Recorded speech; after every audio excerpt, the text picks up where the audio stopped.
Meus queridos amigos, é com muita alegria que nós retornamos aqui ao Paulo de Tarso para dar continuidade à série de palestras que aborda o tema depressão. Como vocês sabem, o tema é muito vasto. Vimos aqui na primeira palestra as causas e tratamentos e vimos que há uma série de possíveis causas para o problema da depressão. Enxergamos algumas diferenças entre ela e o transtorno afetivo bipolar. Verificamos também que muitos de nós ficamos românticos, não é? E não necessariamente depressivos. E vamos hoje falar sobre autoconhecimento e iluminação interior. Há quem diga, inclusive, que existe um tipo de depressão chamada iniciática, ou seja, de iniciação. Um exemplo notório é Francisco de Assis, que depois de combater contra a perúrgia da sua cidade, Assis, perder a batalha, ele ser aprisionado, ficar longos meses, passando frio, fome, e a sua família, ao descobrir que ele está em perúrgia, paga um resgate e ele retorna a Assis. Mas ele nunca mais seria o mesmo. Ele houvera conhecido o Evangelho de Jesus, traduzido para o italiano, e vai começar a refletir, e vai, antes disso, ficar um ano acamado, enfermo. A maioria dos seus biógrafos não sabem o que ele tinha, mas Divaldo Pereira Franco, no seminário belíssimo sobre a vida e a obra de Francisco de Assis, era em VHS, eu não sei se ainda tem, se já tem em DVD, ele vai dizer que Francisco passou um ano acamado com depressão. Então a depressão também tem esse lado positivo, de nos fazer despertar, de nos fazer acordar para as distrações do mundo. Como Jesus nos diz, no final dos tempos, muitos estarão distraídos.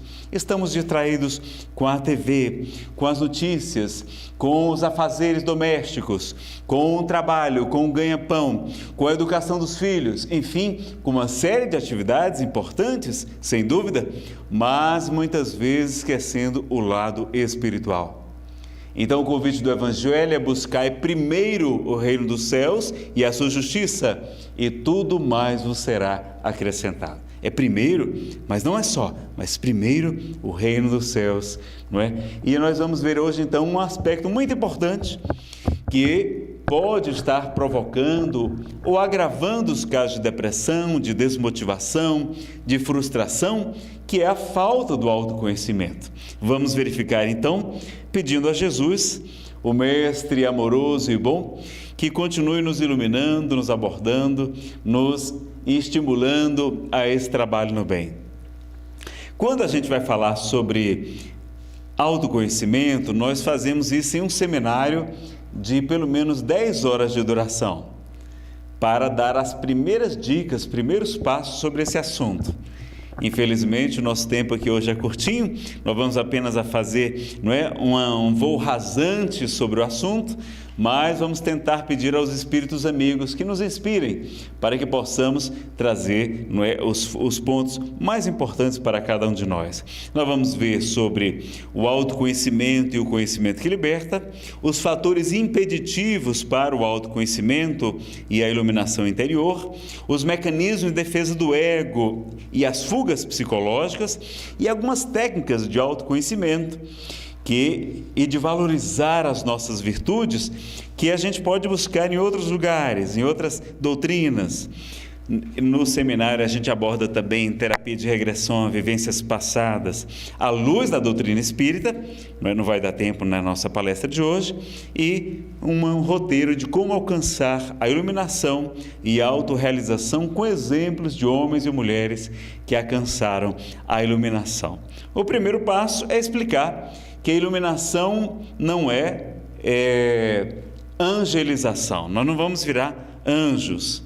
Nós vamos lançar luz sobre o que Carl Gustav Jung vai chamar de sombra. Então, as nossas imperfeições morais, que a gente fica colocando debaixo do tapete, a gente não percebe, usamos vários mecanismos de proteção e quando fazemos o autoconhecimento, o autodescobrimento, vamos então muitas vezes ter um choque. Não vai ser muito agradável, mas extremamente necessário para que a gente possa fazer a transformação interior, a reforma íntima, de que os espíritos amigos sempre nos falam que é tão importante. Jesus nos ensina que não adianta expulsar um espírito impuro de uma casa, porque ele sai a vagar pelo deserto, e ao saber que a sua antiga moradia está toda limpa e está toda adornada, ele retorna, trazendo 7 espíritos piores do que ele. Então não basta o tratamento com passes, não é? Com água magnetizada, com a reunião de desobsessão, não. Nós precisamos fazer a reforma íntima e para isso precisamos nos conhecer. Em O Livro dos Espíritos, Santo Agostinho nos fala da revisão diária, da importância, não é, do autoconhecimento, quando Kardec pergunta qual é o meio prático mais eficaz de o homem melhorar-se nesta vida e de resistir aos maus arrastamentos, às más influências. E Santo Agostinho, em espírito, lhe responde: um filósofo da vossa antiguidade já vos disse, conhece-te a ti mesmo. E vai narrar como ele utilizava uma técnica chamada revisão diária ou análise diária para verificar o que ele tinha feito de bom ou de ruim, não é? Se tinha feito tudo bem, que estava ao seu alcance, enfim, iniciando então esse processo tão importante para nós encontrarmos a felicidade. Quantos casos de depressão, na verdade, a pessoa está desmotivada, está trabalhando em algo que não tem a menor vocação. E os espíritos superiores, através de Kardec, vão dizer que os pais serão responsabilizados quando obrigam os filhos a seguir algo que eles não têm vocação. Porque a gente se projeta nos filhos, a gente quer que eles sejam ricos, bem-sucedidos financeiramente, ilustres, mas quantas vezes ele seria um excelente operário, um excelente empreendedor, um microempresário, ou mesmo um artista, uma pessoa simples como Madre Teresa, a nobre e iluminada de Calcutá, que mesmo sem nenhum recurso, sem grandes conhecimentos intelectuais, vai transformar o mundo em sua época, não é? Deixando-nos um legado de amor, um exemplo de luz. Então vejam que a gente tem que tomar muito cuidado quando obrigamos nossos filhos a seguir algo que eles não têm a menor vocação. O Espírito Hamed, através de Francisco do Espírito Santo Neto, vai dizer que conhecemos muito do mundo espiritual. Sim. Conhecemos muito do mundo material, com as ciências, com a biologia, com a tecnologia, com a medicina, com a astronáutica, mas nós não encontramos a felicidade no mundo material. E mesmo aqueles que conhecemos o mundo espiritual, também sabemos que existe depressão e sofrimento em um mundo espiritual. E aí nos convida a buscar o mundo que realmente precisamos em conhecer, que é o nosso mundo íntimo. O reino de Deus está dentro de vós, ensina-nos Jesus no Evangelho de João. André Luiz Peixinho faz uma pesquisa com voluntários, com trabalhadores do bem, 40 voluntários, e perguntou por que eles faziam trabalho social. Eles deram as respostas comuns, mas mas por que outros motivos? Interrogando um a um em particular. Ele que é presidente da Federação Espírita da Bahia.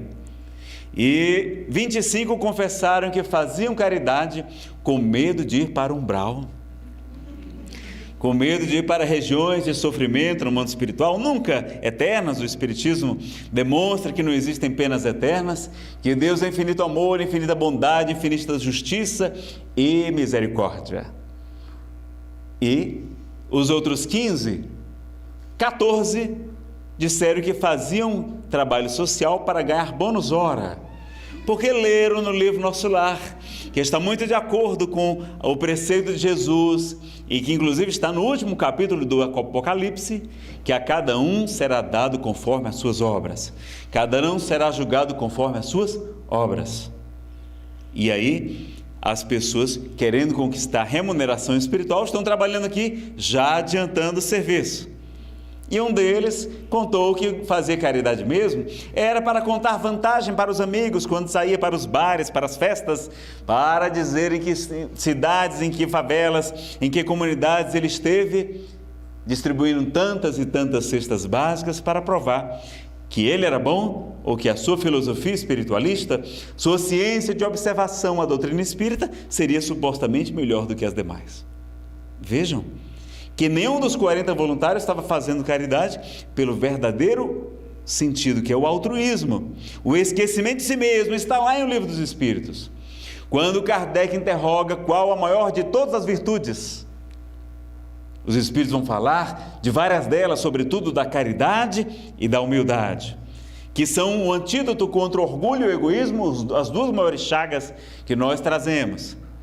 Mas a maior virtude é aquela que é praticada sem o interesse pessoal, sem esperar nada em troca, sem esperar compensação.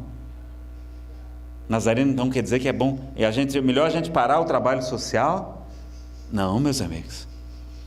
Emmanuel diz que nós devemos fazer tudo por amor, mas enquanto não aprendemos a fazer por amor, que façamos pelo dever, porque é nossa obrigação auxiliar o nosso semelhante. Não é? Mas veja então a importância do autoconhecimento. O reino de Deus não vem com aparência exterior. Vamos investigar a sombra e também as potencialidades, ou seja, a sombra dourada, que também nos ensina Carl Gustav Jung. Iluminação, já falamos. O self, não é? Buscar a individuação, é identificar os talentos que o Pai nos confiou. Cada um temos talentos diferentes. Nos autorrealizar em várias áreas da vida, em vez de querer tão somente agradar pais, a sociedade, lembrando de Jesus quando ensina: aquele que não me amar mais do que a seu pai, do que a sua mãe, do que a sua irmã, do que a seu filho, não é digno de mim. Mostrando a importância dessa liberdade que o espírito deve ter. E sabemos que a luz que nós levamos é a luz própria, não é a luz dos outros, de quem a gente ouve falar. Não adianta fazer palestras, temos que trazer o sentimento, a luz interna, como irmão Jacó no livro Voltei, psicografado também por Francisco Cândido Xavier, vai nos dar uma grande lição sobre esse assunto. E Jesus nos convida: brilhe a vossa luz, não é verdade? Bom, nós vamos analisar alguns mecanismos de catarse, que pode ser direto ou indireto. Então, a pessoa, para manifestar muitos dos seus sentimentos ou emoções, que às vezes desconhece, ela pode usar o choro, o luto, os sonhos, o remorso, a histeria, não é? A agressividade, a depressão. Olha, a depressão pode ser uma catarse de problemas que trazemos no nosso íntimo e desconhecemos. Euforia, como vimos aqui também no transtorno afetivo bipolar, ansiedade, transtornos de pânico, não é? E o transtorno obsessivo compulsivo, e até doenças, como nós vamos verificar na noite de hoje. E é importante então a gente verbalizar, vivenciar e superar, acolher aquele sentimento, não ficar, não é, tão preocupado com a questão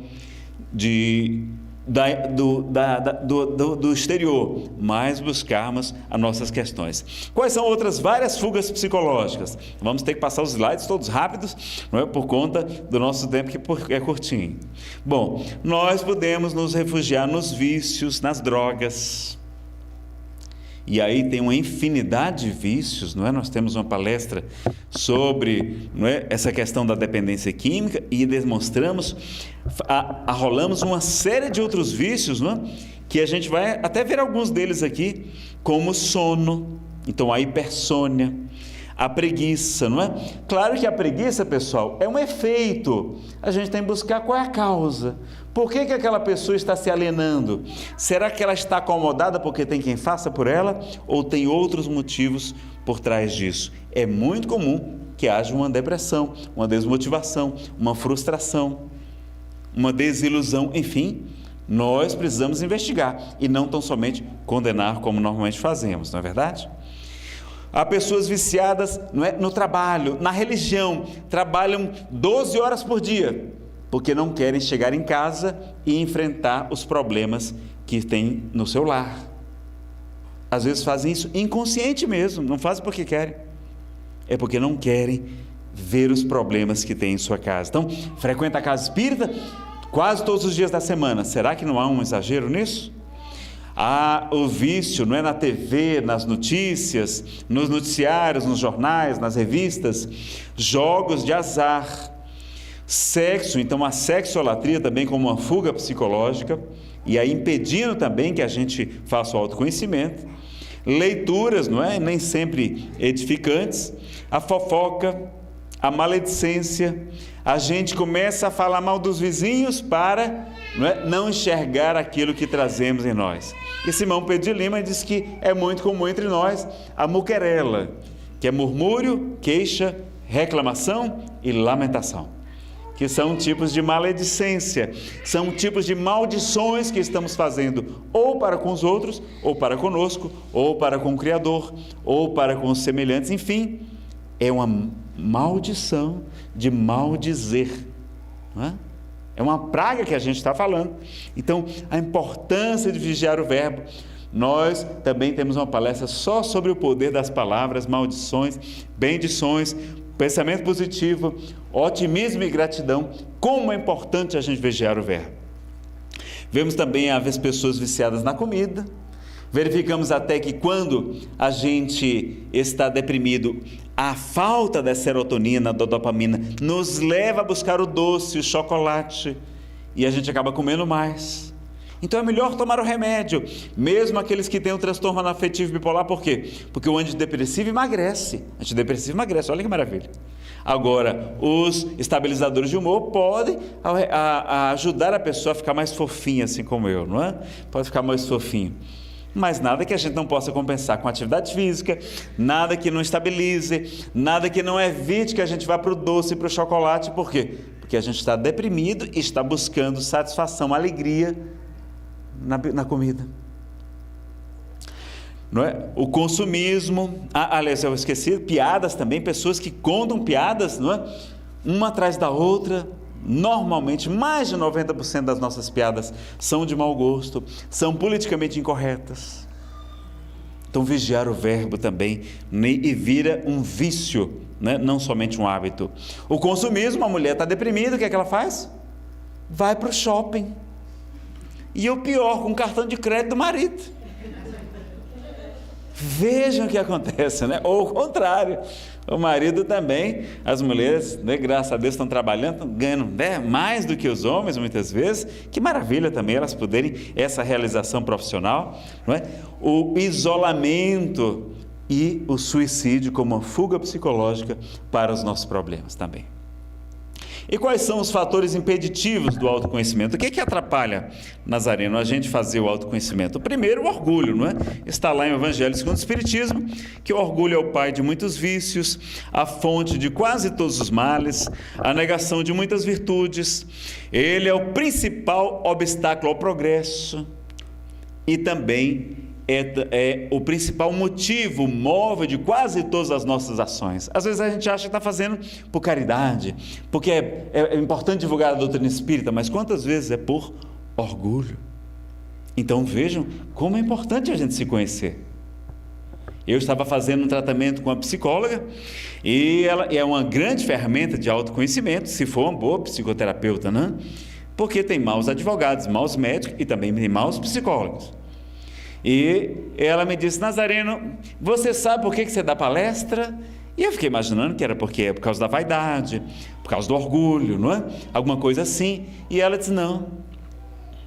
Aliás, ela não disse não. Ela respondeu, eu fiquei imaginando. E ela falou: você tem problema de autoestima, está baixa. E você dá palestras para compensar, aquilo é uma compensação. Aquilo ali não resolve o problema, só alivia o efeito, mas você não trata a causa, que é a autoestima que não está boa. Olha, e eu achando que era missionário de Jesus. Então vejam como a gente age muitas vezes sem saber o porquê. É muito importante a gente fazer o autoconhecimento e verificar por que estamos agindo. E a compensação vai só aliviar, mas não vai resolver, não é? Porque a gente quer o aplauso das pessoas, o reconhecimento, o carinho, não é? A amizade. É muito importante, não é? A gente querer tudo isso é muito bom, mas isso também é vaidade. Vaidade é querer agradar a todos, sobretudo quando a gente quer agradar a todas as pessoas e não somente a preocupação excessiva com a aparência pessoal. As distrações do mundo, não é, que nós falamos aqui, tudo aquelas que eu já falei, e mais essas questões todas que a gente precisa estar atento. Muitos estarão distraídos no final dos tempos, nos ensina Jesus de Nazaré. E aqui um slide que a gente achou importante colocar também, que é como chamar a atenção de alguém que a gente acredita que está em erro, porque às vezes nem está, não é? Bom, primeira regra, chama teu irmão em particular, como ensina Jesus. Se ele te ouvir, terás ganho teu irmão. Se ele não te ouvir, não é? Chama algumas testemunhas, chama a diretoria, chama a coordenação da casa espírita para falar com ele. E se ele ainda assim não ouvir, trata-o como um gentil, ou seja, um não-judeu que não tinha autorização de falar nas sinagogas. Então Nazareno está falando um monte de bobagem na palestra, o nosso querido Alfredo vai ter que pontuar e vai ter, não é dizer, olha, não vamos convidar você, Nazareno, enquanto você continuar dizendo alguma essa bobagem que você falou. Você precisa, não é, saber que aqui a autoridade em espiritismo chama-se Hippolyte Léon Denisard Rivaio, conhecido com o pseudônimo de Allan Kardec, não é verdade? A casa deve ter um regimento interno detalhado, isso serve para a casa espírita e para a família também, ensina Heloísa Pires. Então, ter regras detalhadas da palestra, da divulgação, da mediúnica, da assistência e promoção social, porque quando você for chamar a atenção da pessoa, não é algo pessoal. É você, olha, fulano, aqui o regimento é esse, você tem que se adequar. Ou então você pedir para a diretoria para alterar o regimento, porque aqui é a regra que essa casa utiliza, não é? Ser oportuno, evitar, não é, os seus momentos ou da pessoa que ela está, não é, atrapalhadinha, está irritada, então espere ela ficar tranquila, não é? Elogie vários pontos positivos antes. Então quando o Alfredo precisar chamar a minha atenção, ele vai dizer assim, Nazareno, olha, nós gostamos tanto da palestra de hoje. Ah, foi mesmo? Ele foi, você falou de Jesus, falou de André Luiz, falou de Emmanuel, não é? Falou de Allan Kardec e tal, e todo mundo gostou, foi muito bacana. Aí eu já fico todo simpático para ele, né? Aí foi mesmo, meu amigo, me diga isso, que maravilha, você gostou, que tal, né? Aí ele vai assim, mas naquela hora que você fez aquela pontuação, será que não era melhor dizer dessa maneira, ou evitar esses temas polêmicos, que só dividem, porque diabo vem do grego diabolos, aquele que divide, aquele que separa. Quando a gente precisa da união dos espíritas, da unificação do trabalho também federativo, para que a gente some forças e não fique se dividindo por bobagens, por coisas não é, que não são importantes, que não vão ajudar a gente a fazer autoconhecimento, nem a reforma íntima, nem cuidar da depressão. Então, ter essa cautela, não é verdade? Então, mas quando você elogia, aí você já conquista e já fala, a pessoa já vai ver com mais simpatia. Seja direto, evite fofocas. Então, se o Alfredo tiver alguma coisa para corrigir a palestra, ele vai ter que dizer para mim, porque senão ele vai falar, não é para a Fernanda, para minha esposa, e para outra pessoa, e para outra pessoa e tal. Quando chegar no meu ouvido, o telefone, você viu como é que chega? Completamente distorcido. E eu vou ficar muito magoado com ele, é natural. Então você chega direto para a pessoa. Nazareno, mas ele não gosta de mim, o Alfredo não gosta de mim. Então, se a pessoa não simpatiza com você, peça ajuda a um terceiro que ela respeite e admire. Não é? Então, a gente vai usar um intercessor, que aí quando ele falar, não, uma pessoa às vezes que tem mais conhecimento, ele vai respeitar mais do que a gente falar. E fazer o autoconhecimento. Por que você está falando aquilo? Por que você está chamando a atenção daquela pessoa? E também faça com amor e por amor. O modo de falar é tão importante quanto o conteúdo. Então, estava lá o pai e a mãe e o filho já morando fora, mas sem trabalhar, e o pai estava muito chateado. Olha aqui, esposa, o que o seu filho mandou. Que coisa descarada, ele é muito folgado. Olha aqui que é essa carta que ele mandou. Papai, mande dinheiro. Eu não vou mandar dinheiro coisa nenhuma. E aí a esposa, não é? Sempre com aquela delicadeza, não, mas deixa eu dar uma olhadinha nesse bilhete que ele mandou. Não foi assim que ele escreveu, não. Foi não? Não. Olha aqui como é que ele disse. Ele disse assim, papai, mande dinheiro. Ela, assim eu mando, né? Então vejam que o modo de falar também e sobretudo quando a gente sabe por que está falando, porque às vezes está falando, chamando a atenção da pessoa por inveja, porque você tem mágoa dela, por uma série de outras questões. Então é importante fazer o autoconhecimento até para um bom relacionamento na casa espírita. Essas dicas foram passadas num treinamento feito pela Federação Espírita do DF, a FEDEF, que é filial da FEB, e que ajuda a coordenar e orientar, não é, as casas espíritas aqui do DF. São mais de 180 casas espíritas. Vale a pena vocês conhecerem também o trabalho da FEDEF. E como fazer o autoconhecimento? Vamos ver aqui algumas dicas. Bom, Jesus nos fala: conhecereis a verdade, e a verdade vos libertará. Veja que ele não falou conhecereis a Bíblia, conhecereis a Torá, conhecereis o Evangelho, a Boa Nova, não. Ele falou a verdade. Então nós precisamos buscar na ciência, na doutrina espírita, em várias outras questões, não é? Para a gente se libertar das nossas imperfeições morais e assim por diante. Estudar a doutrina espírita, que vai nos trazer o Evangelho redivivo, né? O roteiro excelente que Jesus nos trouxe, que ele é o modelo mais perfeito que Deus ofereceu ao mundo para servir de modelo e guia. A questão 919 da revisão diária, nós já falamos. Vigiar e orar, como Jesus nos recomenda. Então, vigiar os pensamentos, vigiar os sentimentos, vigiar as nossas ações, as nossas palavras e a oração também, a fim de não cairmos em obsessão, em tentação, não é verdade? A gente rever crenças e condicionamentos. E aí a gente vai trazer uma mensagem hoje que não é a pensar, vai ser a mensagem o que mais sofremos, não é? Deixa eu trazer ela aqui rapidinho. Olha que coisa curiosa. Albino Teixeira para o Chico Xavier no livro Passo da Vida. O que mais sofremos no mundo não é a dificuldade, não. É o desânimo em superá-la. Não é a aprovação, não. É o desespero diante do sofrimento que nos faz sofrer. Não é a doença, mas é o pavor de recebê-la. Não é o parente infeliz, não. Não é o marido alcoólatra que nos faz sofrer, não. É a mágoa de tê-lo na equipe familiar. Então o nosso orgulho, né? As vizinhas falando, a nossa família, você é casada com alcoólatra. E aí por isso a gente sofre, e por isso que é muitas vezes a separação, o que nós respeitamos, o Espiritismo não é contra a separação, mas faz de tudo para nos esclarecer essas questões. Não é o fracasso, é a teimosia de não reconhecer os próprios erros. Não é a ingratidão, é a incapacidade de amar sem egoísmo. A gente ama, mas quer retribuição, quer ser reconhecimento. Não é a própria pequenez, é a revolta, né, contra a superioridade dos outros. É a inveja. Não é a injúria, é o orgulho ferido. Não é a tentação, mas é a volúpia de experimentar-lhes os alvitres. Não é a velhice do corpo, não é ficar velhinho que nos faz sofrer, não. Mas é a paixão, o apego que nós temos pelas aparências que nós temos, hoje nós mantemos hoje. Então ele termina dizendo, como é fácil de perceber, na solução de qualquer problema, o pior problema é a carga de aflição que nós criamos, nós desenvolvemos e nós sustentamos contra nós mesmos, não é? Albino Teixeira, Chico Xavier, Passo da Vida, o que mais sofremos. Então vamos voltar aqui. O amor e o auto-amor, não é? Então a caridade, o perdão, o auto-perdão, nós vamos ter palestras sobre esse assunto, esse também. A psicoterapia pode ser uma ótima, não é? É uma grande ferramenta de autoconhecimento, se for por um bom profissional. E conhecimento aplicado versus teórico. Não adianta ficar só na teoria, só nos livros, não. Precisamos colocar em prática, nós vamos já ver. 3 disciplinas, a disciplina do pensar, a disciplina do falar, a disciplina do agir, não é?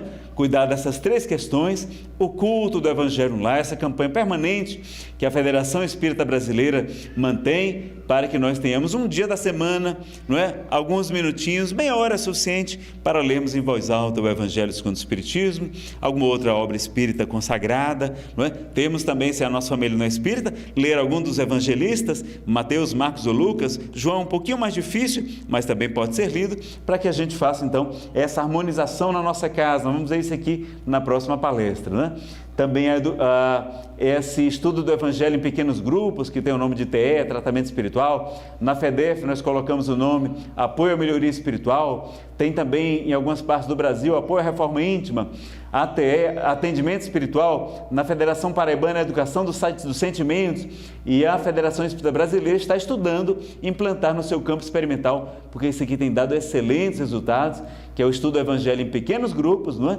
E com passes, água magnetizada, e a reunião de desobsessão que acontece em separado. A oração, não é? Nós sabemos a importância da sintonia com os espíritos superiores para que eles nos inspirem. A meditação, um amigo que faz meditação, e eu disse: Claudinho, você tem que dar aula sobre esse assunto.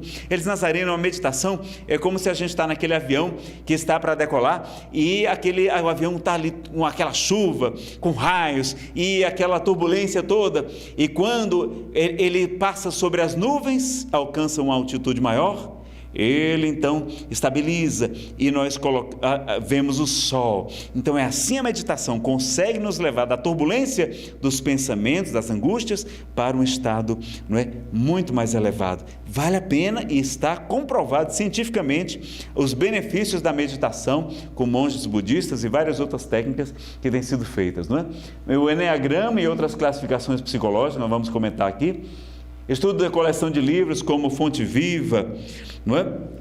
Também, que é de Emmanuel, também a série psicológica de Joana de Ângeles, por Divaldo Franco, Renovando Atitudes, e uma série de livros do Espírito Hamed, psicografado por Francisco do Espírito Santo Neto, etc. A caridade, porque a caridade é o conhecimento do outro, é o conhecimento.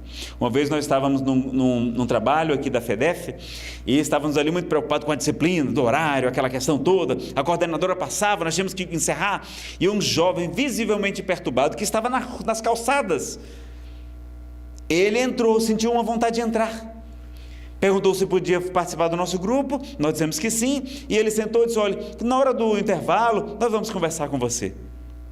E nós não lhe demos a atenção devida.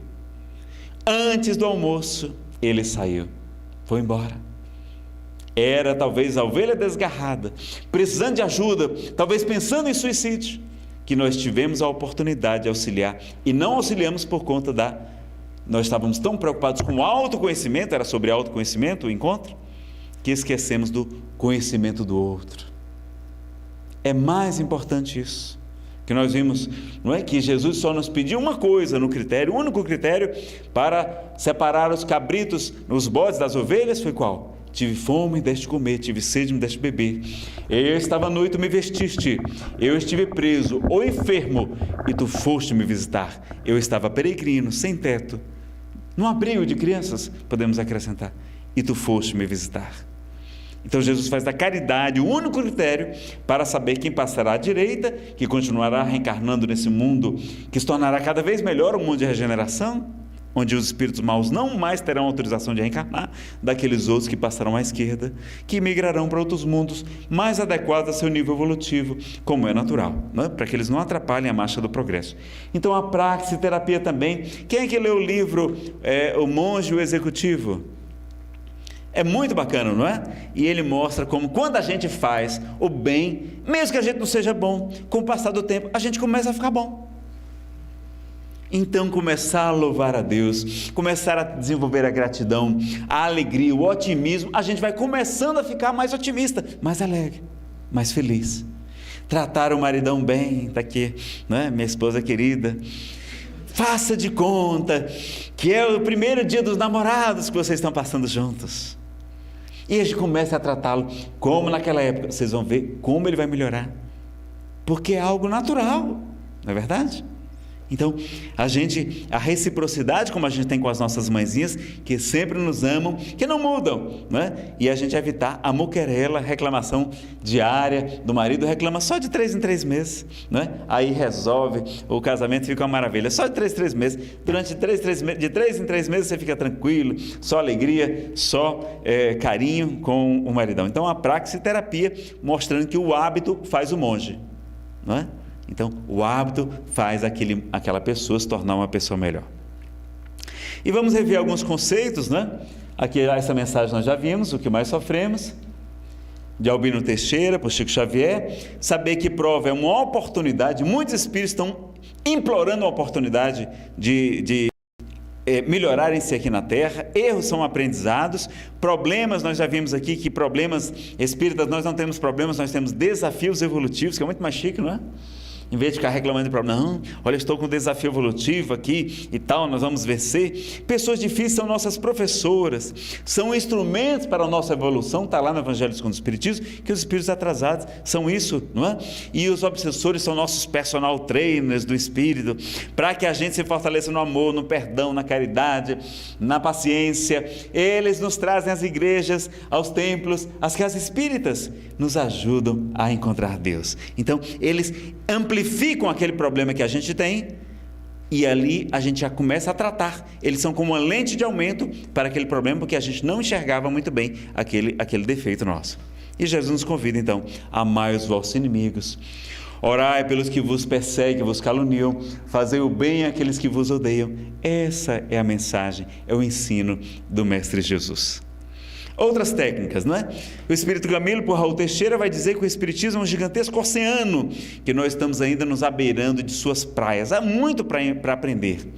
E em Tessalonicenses, Paulo nos ensina: não desprezeis as profecias, examinai tudo, retende o que for bom. Não é? É claro que Erasto nos ensina que é preferível rejeitar 10 verdades a aceitar uma única mentira. Uma coisa é pesquisar, outra coisa é incorporar a doutrina espírita. Então a gente tem que ser muito cauteloso o que é doutrina espírita e o que não é doutrina espírita. Nós vamos falar aqui de técnicas espiritualistas, de técnicas psicológicas, que não são espíritas, tá certo? Mas o espírita deve seguir o conselho de Jesus: conhecereis a verdade vos libertará. Buscar também, e o próprio Kardec nos convida a ler obras não espíritas, até obras que ataquem o espiritismo. Olha a isenção do codificador, olha a nobreza deste espírito que habitou entre nós por volta de 150 anos atrás. Então a gente deve, não precisa ficar fanático, como é natural que a gente tenha feito isso em muitas outras religiões e filosofias. Então a psicologia transpessoal, analisada à luz da doutrina espírita, né, a psicologia com a alma, que tantos palestrantes e escritores, como Divaldo Pereira Franco, Alberto Almeida, têm divulgado. Isso aqui a gente vai avançar. Tem um livro que vai falar sobre a doença, como dizendo que o corpo fala, não é? Esse livro dos autores Thorwald Deflesen e Rudger Dolker se tornou um best-seller na Alemanha em 1983 e vai dizer várias questões. Eles não são espíritas, mas aceitam a reencarnação, a lei de causa e efeito, e eles também vão dizer que a depressão pode ser motivada por várias causas, inclusive a agressividade reprimida. A gente não saber lidar com a nossa raiva, a gente começa a adoecer. Então, às vezes, a pessoa que é muito boazinha, entre aspas, é que está engolindo a sua raiva. E aí a gente precisa aprender a verbalizar. Nós podemos ofender quem nos atacou, que não vale a pena. Nós podemos engolir aquela mágoa e adoecer, ou podemos verbalizar aquela energia agressiva, porque senão a gente vai desenvolver depressão, vai desenvolver problemas, não é? De gastrite, de esofagite, de AVCs, de tromboses, de infartos, de ressentimentos mal digeridos.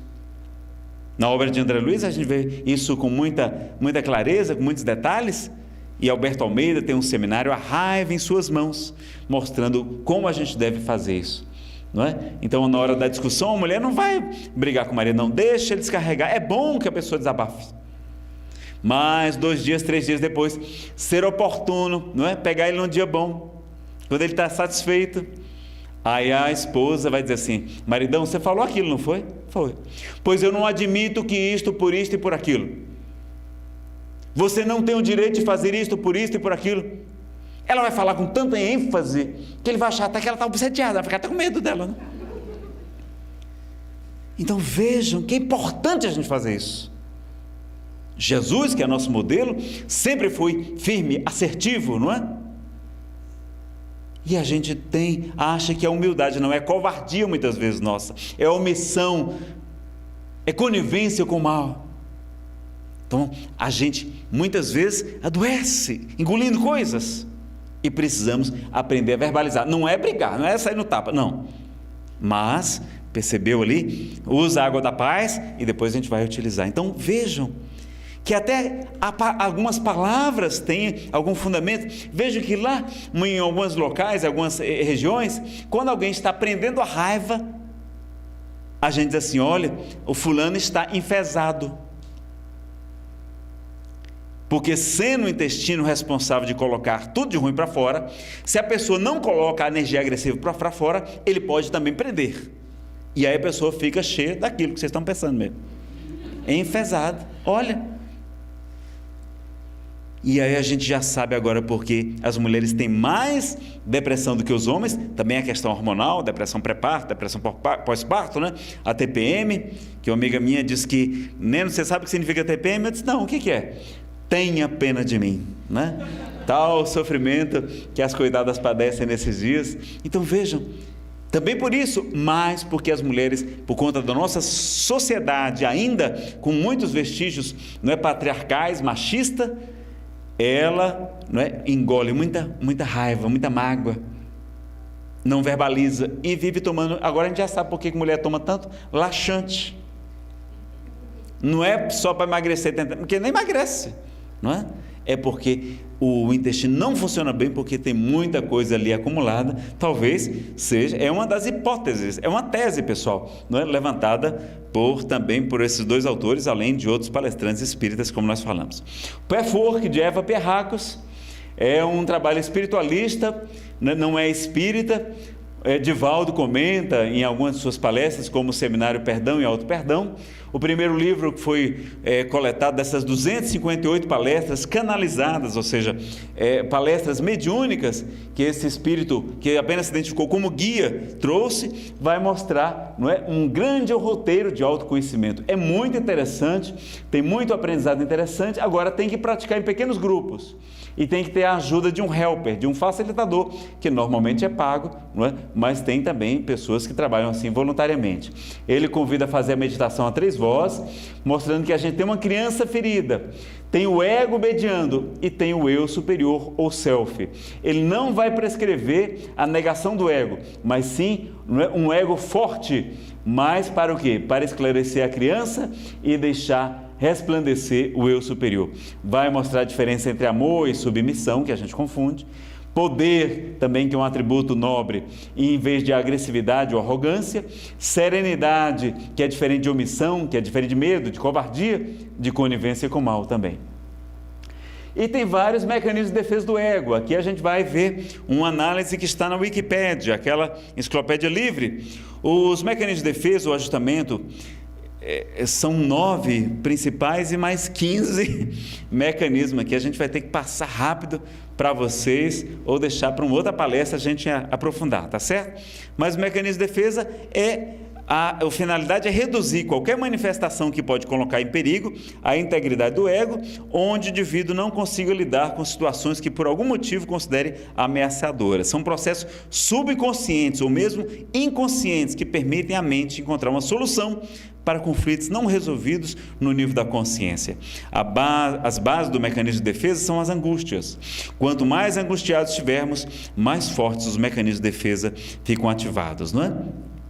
Aqui eu vou passar. Aí ele vai dizer que os mais comuns são a repressão, a regressão, a projeção, a formação reativa e a sublimação. Nós vamos ver aqui algum deles rapidinho. No índice lá, na Wikipédia, vocês procurem lá, vocês podem dar uma olhada, mecanismo de defesa do ego, tá certo?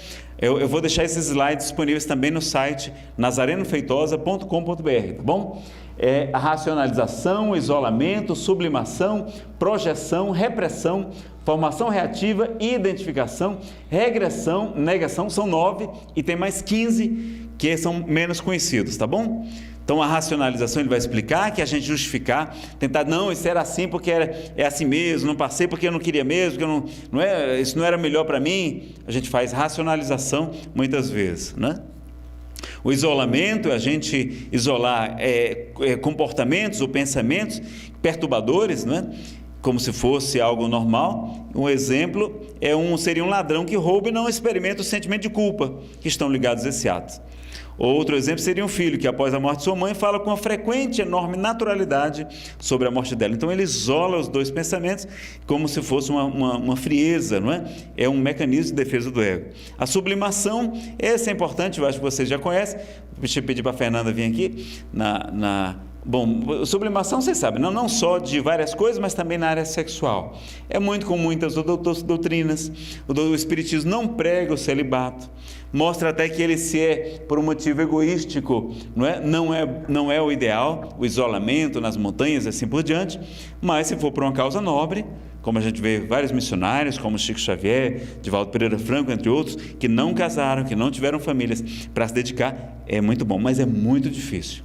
Então, sublimar, canalizar ou transmutar a energia sexual, que é a mesma energia criativa, é a mesma energia que você pode canalizar também para a criatividade, para a arte, para a pintura, para os vários tipos de trabalhos artísticos, para o esporte, para a caridade, enfim, uma série de questões você pode canalizar, pode sim, até para a mediunidade defende alguns, mas é muito difícil você canalizar, e às vezes a pessoa começa a ter vertigens. Por exemplo, Francisco Espírito Santo Neto conta a história de uma senhora que foi ter com ele no atendimento fraterno. Ele disse, Kiko, é o apelido dele, eu sublimei o sexo. Ela tinha por volta de 50 anos. E ele disse, minha irmã, que coisa interessante, não é? E ela disse, mas, olha, quando tem um mais, tem um iceberg ali embaixo, não é? Ela disse, mas, olha, eu estou com um problema de obsessão grave, porque toda noite, quando eu vou deitar, quando eu estou na minha cama, vem um rapaz, um moreno alto, sem camisa, Kiko. Ele se aproxima, senta na minha cama. Olha que atrevido. E eu sinto aquele calor, deve ser a energia dele, que é muito negativa, não é? Então vejam, a pessoa estava reprimindo, na verdade, aquilo, e estava tendo vertigens, estava tendo alucinações, estava tendo formas, pensamentos, né, que nós estudamos isso com o André Luiz também, no livro dos Domínios da Mediunidade, e ali ela estava fantasiando também um tipo de mecanismo de defesa do ego, né? A projeção, quase todos já conhecem, né? A gente se projetar nos filhos, enfim, em outras questões, vale a pena vocês darem uma olhada lá na Wikipédia. A repressão, não é? Então é um esquecimento motivado, a repressão. A formação reativa é quando a repressão de fortes impulsos é acompanhada por uma tendência contrária, sob a forma de comportamentos e sentimentos exatamente opostos às tendências reprimidas.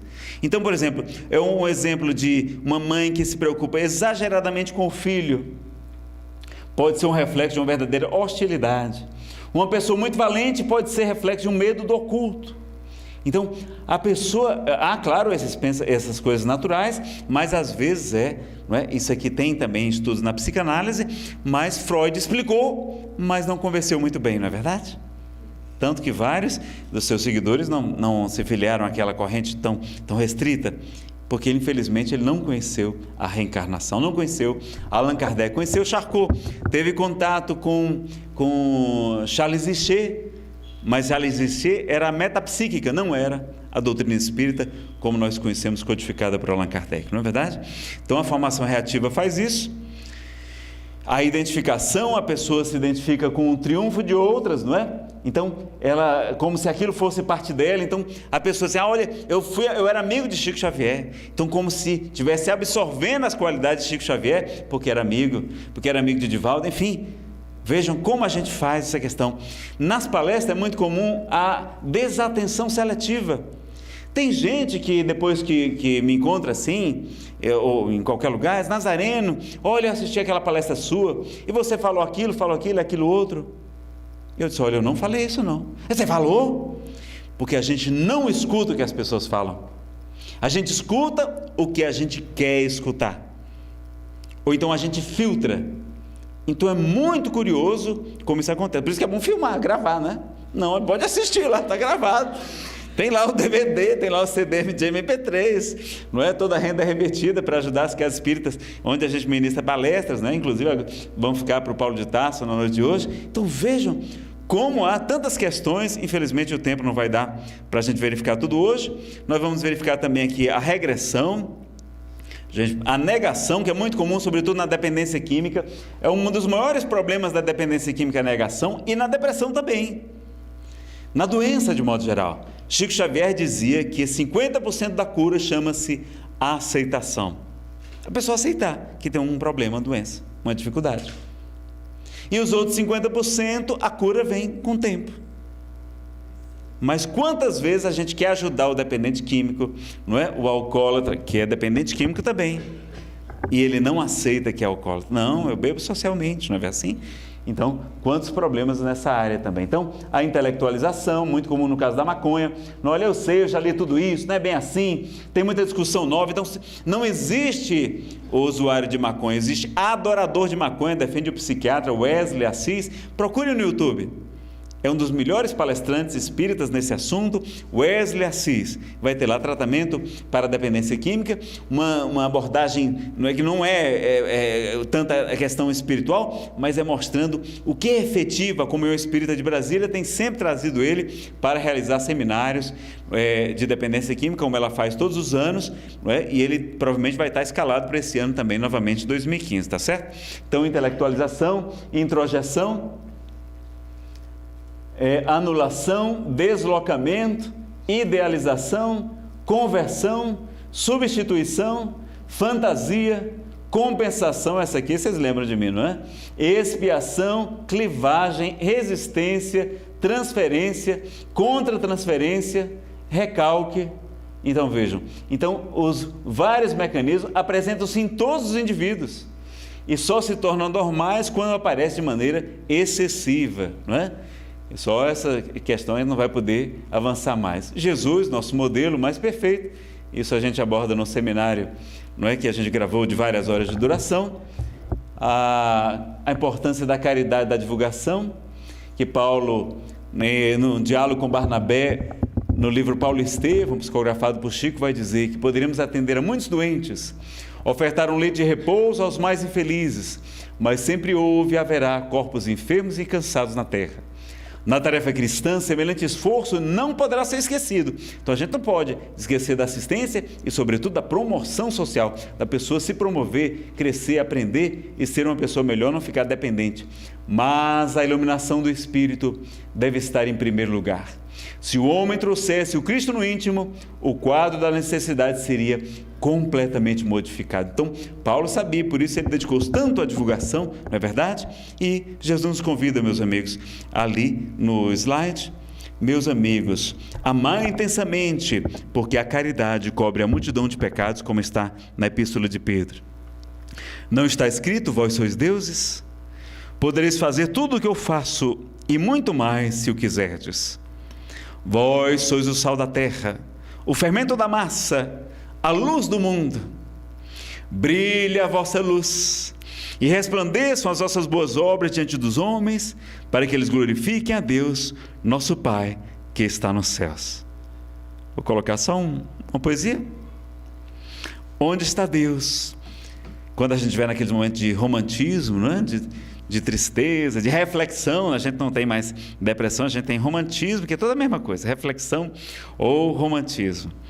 E vamos lembrar da poesia de José Soares Cardoso, do livro Momentos de Luz, de Irã Rocha. Onde está Deus? Pergunta o cientista. Ninguém o viu jamais. Quem ele é? Responde às pressas o materialista. Deus é somente uma invenção da fé. O pensador dirá sensatamente: não vejo Deus, mas sinto que Ele existe.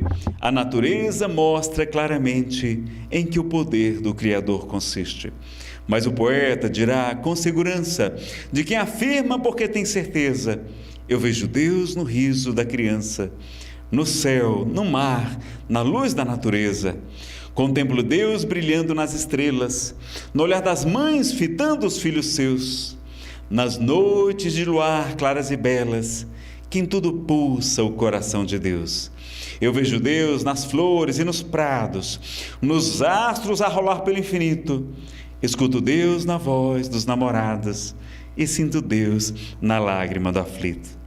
Percebo Deus na frase que perdoa, contemplo Deus na mão que acaricia, escuto Deus na criatura boa e sinto Deus na paz e na alegria.